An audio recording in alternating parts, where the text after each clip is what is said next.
Season's greetings to all you viewers of Spectrum Television. I welcome you all to the 8 p.m. bilingual newscast. Making news tonight, we talk about the elections into the National Order of Physicians of Cameroon that is currently ongoing in the political capital of Yaoundé, of Cameroon, Yaoundé. Well, we will look at the 7 candidates, and Olivier Bouzike will tell us the atmosphere at the elections hall. Well, today also in the APM Bilingual Newscast, we will be talking about the second ordinary and first extraordinary session of the National Advertising Council for the 2022 financial year that has been chaired today in Yaoundé by the Minister of Communication, with lots of expectations to be met. Our reporter on ground will come back to this story.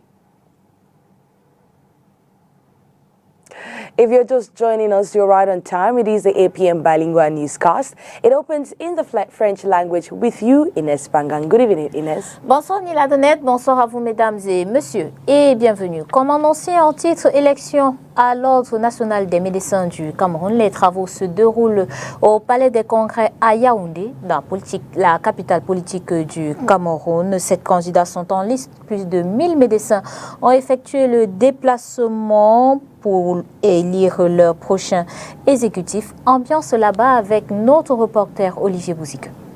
Jour d'élection au sein de l'Ordre des médecins. Au Palais des Congrès, presque une journée prise pour l'enregistrement des participants venus des 10 régions. Environ 1500 médecins enrôlés, les travaux démarrent finalement en début de soirée. L'objectif principal décliné par les médecins camerounais, guérir l'ordre que plusieurs estiment très malade depuis quelques années.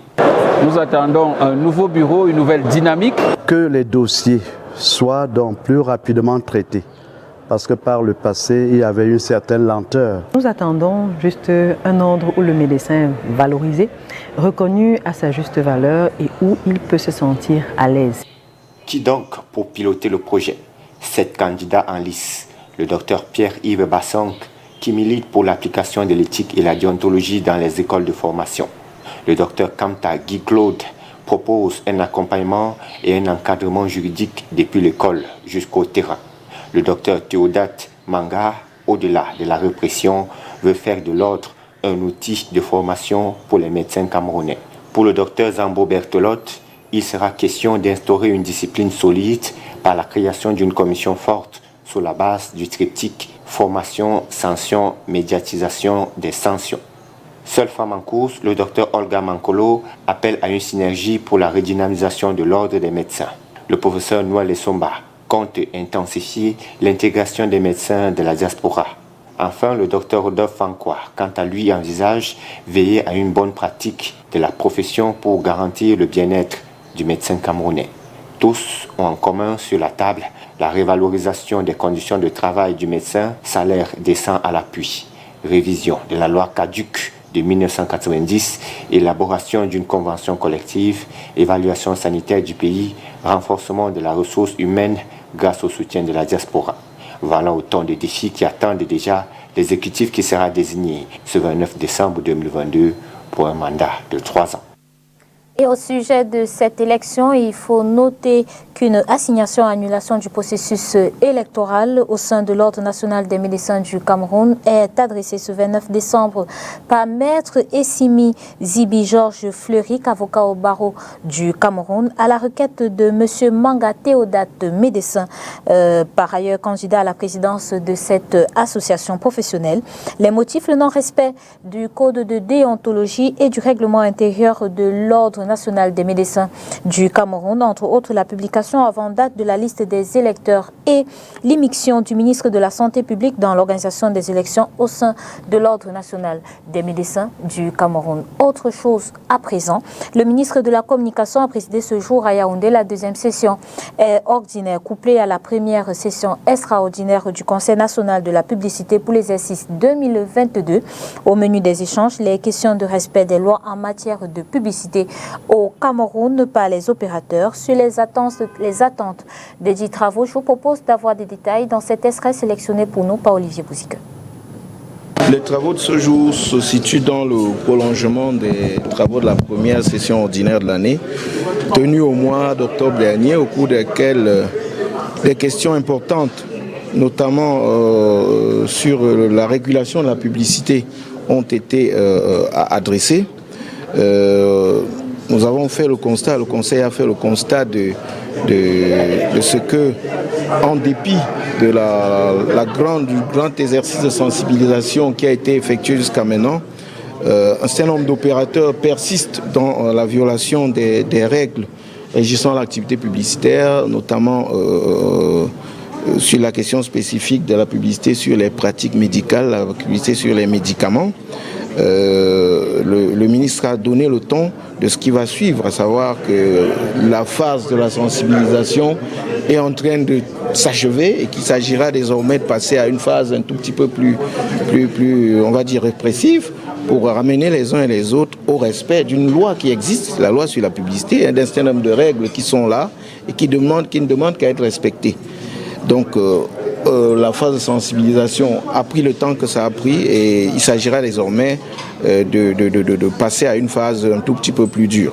Le Conseil certainement est appelé à faire des suggestions, des propositions au ministre de la Communication sur les voies à suivre en vue de mener à bien cette deuxième phase de l'exercice de régulation qui incombe au ministère de la Communication.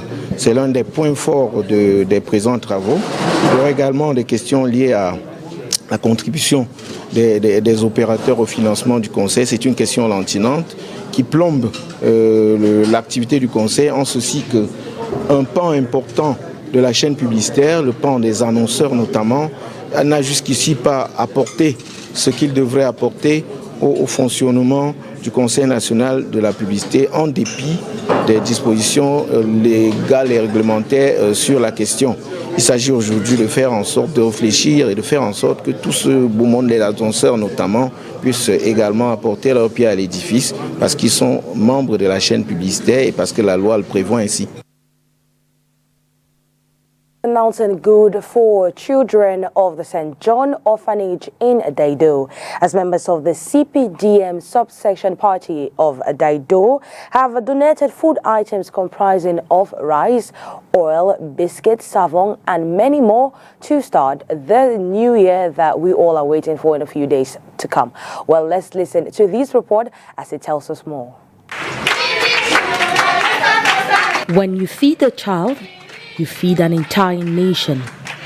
This principle has been understood by activists of the CPDM party in Daido, reasons why wholesome donation of food items has been made at the St. John Orphanage on Wednesday, December 28.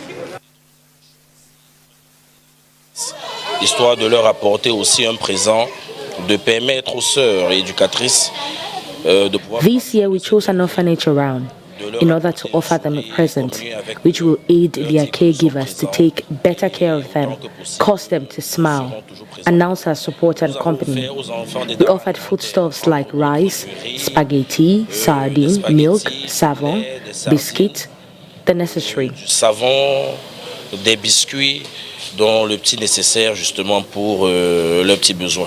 These gifts come timely as the children get set to enter a new year. It's an addition to us because educating these children hasn't been easy. One hand cannot carry the entire burden, but if we get help from time, it will help us. We are grateful and we ask the Lord to continue helping and fortifying these givers. This gesture is the continuation of work which commenced last year, which had as aim put smile on the faces of each child. The year 2022 wraps up with insecurity in the economic capital of Cameroon, leaving authorities to adapting alternative measures suitable for inhabitants. A roundup of activities in the urban and rural areas with Josephine Binti.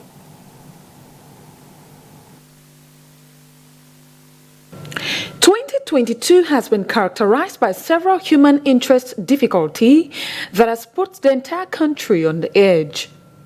Several demolitions took place this year, with the first victims from Esenge accused of illegally occupying space pertaining to the Douala Port Authority. Then the inhabitants of Yupwe were next, and Sitesik that left many homeless. Fire outbreaks were also not left out, as 4 members of the same family lost their lives, where the original cause of the incident could not be established in Dokoti. Urban disorder has also been one of the preoccupations in Cameroon this year, notably in the economic capital, as areas allocated for taxis and commercial bike riders was hardly or never respected. Markets were not left out, as vendors chose to violate all space. Urban disorder was also preoccupying in the nation's capital, as many shops and houses occupying spaces meant to cause disorder were demolished. A concrete solution has, however, not been put in place to tackle urban disorders. Businessmen and women continuously violate spaces meant for the public. The second half of the year came with its share of difficulties, as the National Triangle was plunged into the lack of cooking gas. Some parts of the country were lacking gas for about 2 months, which prompted alternatives not adaptable to every home. The year ended with social insecurity, with a group of youths armed with machetes tagged Mikob. Videos popped up on social media demonstrating their attacks and presumed victims running away. Barely 48 hours into the urban unrest, the littoral governor released a security curfew prohibiting commercial bikes from circulating within 8 p.m. to 6 a.m. A measure lifted again after 48 hours that saw a complete calm in the city of Douala. Barely 2 days to the end of 2022, the entire country is still dancing to the rhythm of the festive season. Vous le savez, la fin d'année, c'est aussi l'occasion de tester le vivre ensemble des uns et des autres. Ces personnes prêtes à ouvrir leurs portes et à faire une place à leur table à des personnes inconnues, ou bien à ouvrir à ces personnes qui toquent, peu importe leurs origines. Et quand on parle du vivre ensemble à Douala, on pense bien évidemment au quartier New Bell dans le 2e arrondissement de Douala. Nous découvrons ce quartier sous la plume de Léla Reine-Gansu.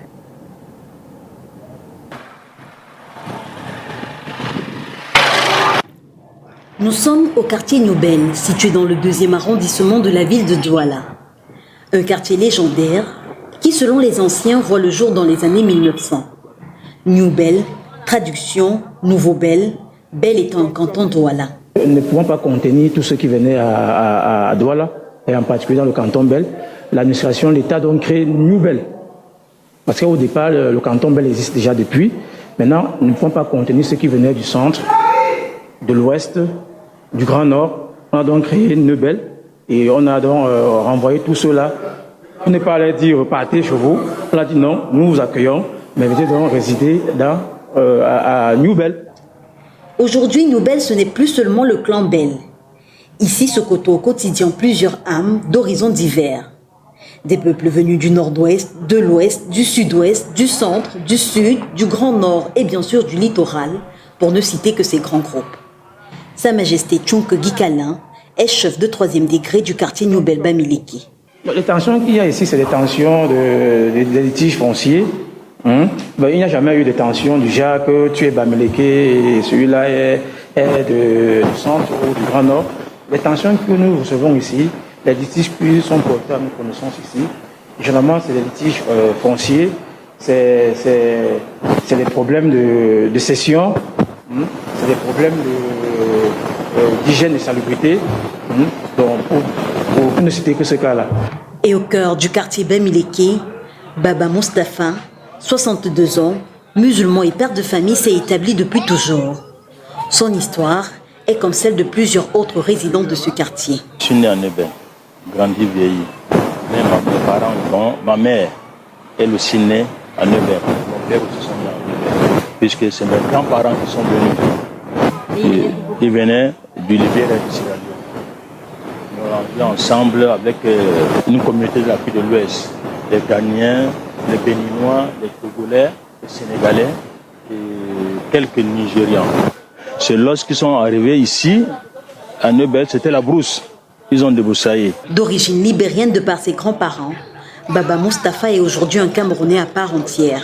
Oui, il a une nationalité camerounaise. puisque mes parents sont chez plus de 150 ans, et que lorsque les Anglais ont enregistré, ça fait de cela un siècle, un an. Voici ça, ce papier que les Anglais ont enregistré. Là, c'est la photocopie, puisque l'original est entre mes mains. Bon, là, c'est la souris qui a un peu dérangé ça. Hein. Vous voyez, voilà, ça. C'est les Anglais qui nous ont enregistré ce papier. Ça fait déjà un siècle, un an, puisque on les a, après avoir fait 50 ans au Cameroun, à ce moment-là, on les a enregistrés le 24 septembre 1918 par les Anglais. Ces 3 enfants sont nés ici. Pareil pour ces 5 petits-enfants qu'il élève de façon musulmane, mais avec aussi des valeurs empruntées aux autres communautés avec lesquelles il partage son quotidien. Ça dit qu'il faut même être vraiment très très curieux pour savoir que celui-ci est Aoussa, celui-ci est Bamileke, puisqu'on a une cohabitation vraiment très très étroite. Un mélange de cultures, certainement de futurs ambassadeurs de cette diversité ethnique qui caractérise le Cameroun, s'ils ne se perdent pas en chemin. Car ce qu'il faut aussi savoir de ce quartier chaud de réputation, c'est qu'il a quelquefois été un foyer de tension et de lutte, comme en 2017, où plusieurs jeunes armés de machettes, couteaux et gourdins partent d'une zone de Newbel pour aller régler leur compte à des habitants d'une autre zone. Yakobo Mohamedou fait partie de ces jeunes leaders noubellois qui aujourd'hui posent des actions pour éviter que de tels actes ne se reproduisent. Chaque communauté, il y a ce qu'on appelle les leaders d'opinion. Il y a les chefs traditionnels, il y a les imams, les juridiques, il y a les leaders d'associations. Quand il y a un événement, on touche les uns et les autres. On tient des réunions, on va vers eux, on les sensibilise, on les montre l'importance d'être unis, l'importance de la paix.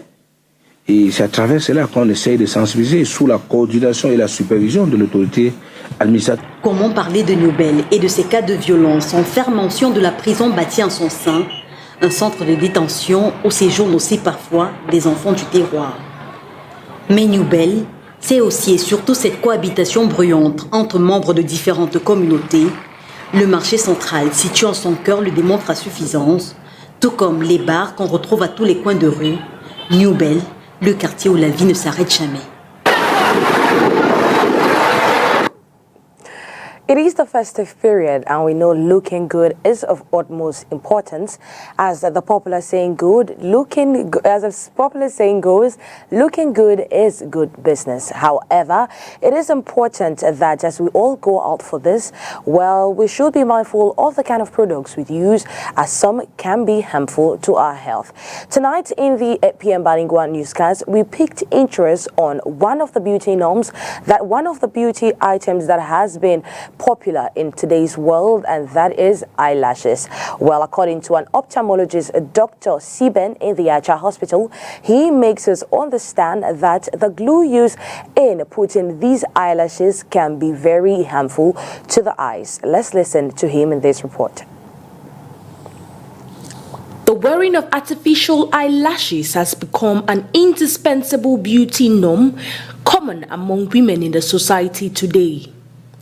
However, this sought-out product has been highly condemned by eye specialists, as they say it causes great damage to the eye. You will find out that we find a varied presentation of these side effects. Some are mild, some are acute, and some are chronic. For the mild ones, you will find out that the patients will come presenting maybe with itching eyes, tearing, redness, and swelling of the eyes, and sometimes blurry vision. And in acute cases, they might have painful eyes, that you have a swelling, like it's called stye, a painful swelling on the eyelash due to infection. And in some cases, if the glue happens to go into the eye or the products get into the eye, it can also cause burns along the eyelid margins and also burn the cornea, which will come with severe pains. For the chronic forms, we have patients would have chronic infections like we call blepharitis and what we call madarosis, which is due to eyelash, the loss of eyelashes, and also you can also have dry eyes. The glue also used in applying these eyelash extensions are also dangerous to the eye, as they contain harmful chemicals. In the glue, there are common. We find common chemicals, like maybe you have like latex in the glue, You can also have some like cellulose gum. You can have cyanoacrylate, benzoic acid, and formaldehyde. And also, in the removers, because when you put the eyelash, you have to remove it. The removers are alcoholic based, and some of them also contain formaldehyde. Now, formaldehyde itself is a very toxic irritant. It's a potentially toxic irritant, and it's also potentially carcinogenic. So it is advisable and strongly recommended that before you use the glue, you have to check the product. If it contains formaldehyde, don't use it. Don't use it if it contains formaldehyde. The other products like latex and other things could also cause allergic reactions to some individuals who react to it. So one should also watch out for. Prevention, they say, is better than cure. And according to Dr. Siben, a sure way by which these complications can be avoided is by sticking to our natural eyelashes, which not only helps enhances our facial beauty, but also helps ensure a clear sight. Functions of these eyelashes are very important to the eyes, and then mostly they perform protective functions. Now, first of all, because the eyelash is oily, it helps to trap that particulate that would fall into the eyes and distort our vision. It also helps to trap excessive moisture, like from sweat, or maybe when you are walking under the rain, it traps that amount of moisture, just to make sure that we have a clear vision. And because it's richly supplied with nerves, it also acts like a stimulus to blinking. So when we blink, we make our vision a bit clearer. So it is advisable for all those experiencing symptoms like red eye, burning, itching, caused due to the prolonged wearing of eyelashes, to consult with an ophthalmologist. Une note en religion, le nouveau bureau de l'Église évangélique du Cameroun est connu. Il est constitué comme suit. Le président, c'est le pasteur Bila. Le premier vice-président, le pasteur Njongwet Kop Bena.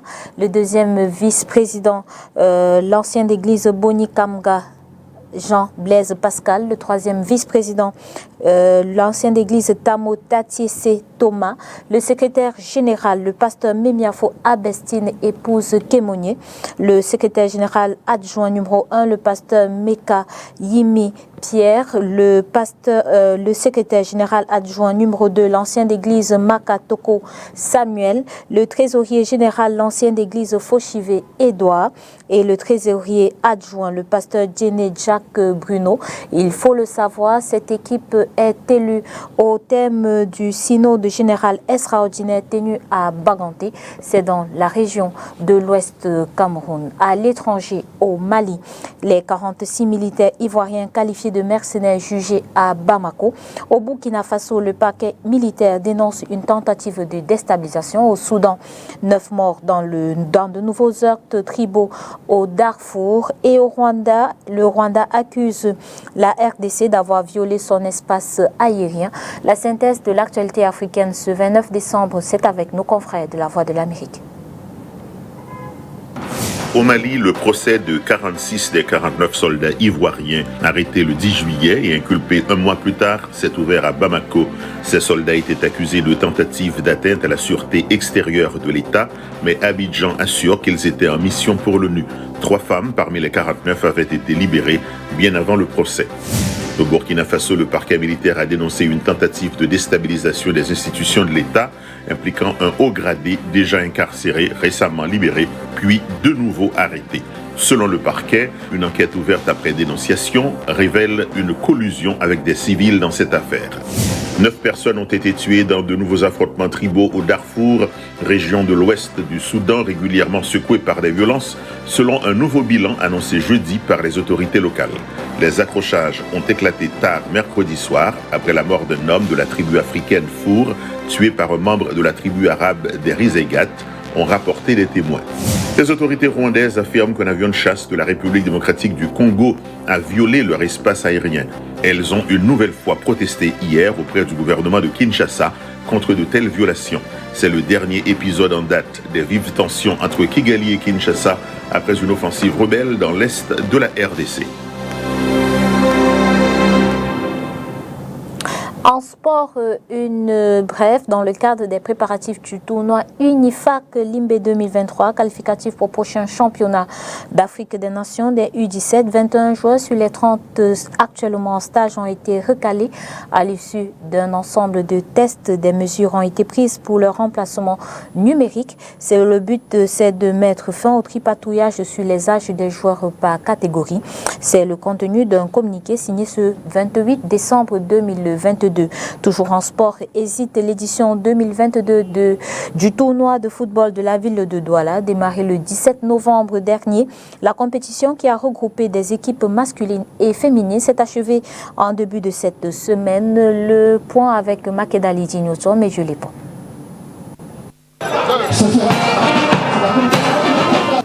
C'est ici au stade Mbappé-Lépé à Douala que s'est disputée le mardi 27 décembre 2022 la finale du championnat de football organisé par la ville de Douala. Championnat qui s'inscrit dans le cadre des activités sportives internes de l'année 2022 au sein de cette institution. Chez les dames, la mairie de Douala Premier remporte la finale en battant les Amazones de UBA par 1-0. Chez les messieurs, c'est l'équipe de la direction de la police municipale de la ville de Douala qui s'impose sur le score de 2-0 face à celle de la direction de surveillance du patrimoine de la ville. Avec la pandémie de Covid, nous n'avons pas eu la possibilité de rassembler tous nos collaborateurs autour d'un événement festif de ce genre. Aujourd'hui, c'est chose faite et je peux dire que je suis satisfait d'avoir l'enthousiasme avec lequel ce tournoi a été disputé et avoir également la joie qui anime tous ceux qui ont pris part. Évidemment, tout le monde ne peut pas gagner. Les vainqueurs sont connus, mais les autres n'ont pas vraiment démérité. L'essentiel était de participer et de montrer que la communauté urbaine de Douala et les communes environnantes, les communes d'arrondissement, nous sommes tous là pour animer la ville et pour que les choses avancent, y compris dans le domaine du sport. Le tournoi masculin de ce championnat a regroupé une quinzaine d'équipes, constituées notamment du personnel de la mairie de Douala. Le tournoi féminin, quant à lui, a réuni environ 5 équipes issues de la mairie de Douala, des banques et autres ministères du commerce. Démarré le 17 novembre dernier, ce championnat de football de la ville de Douala s'est achevé le 27 décembre 2022. Une note triste pour sortir de ce journal. Pelé, la légende de football brésilien, est mort à l'âge de 82 ans. Il est décédé ce jeudi 29 décembre 2022. Véritable légende de football, le Brésilien luttait depuis plusieurs mois déjà contre un cancer du côlon. Il reste le seul joueur de l'histoire à avoir remporté 3 fois la Coupe du monde de football. Et c'est ainsi que nous mettons un terme à cette édition d'information bilingue. Merci d'avoir été des nôtres. Disons-nous à demain. Bonsoir Lina Donette. Good night to you, Ines Pangang, and good night to every viewer of Spectrum Television. Do stay in the company of our programs.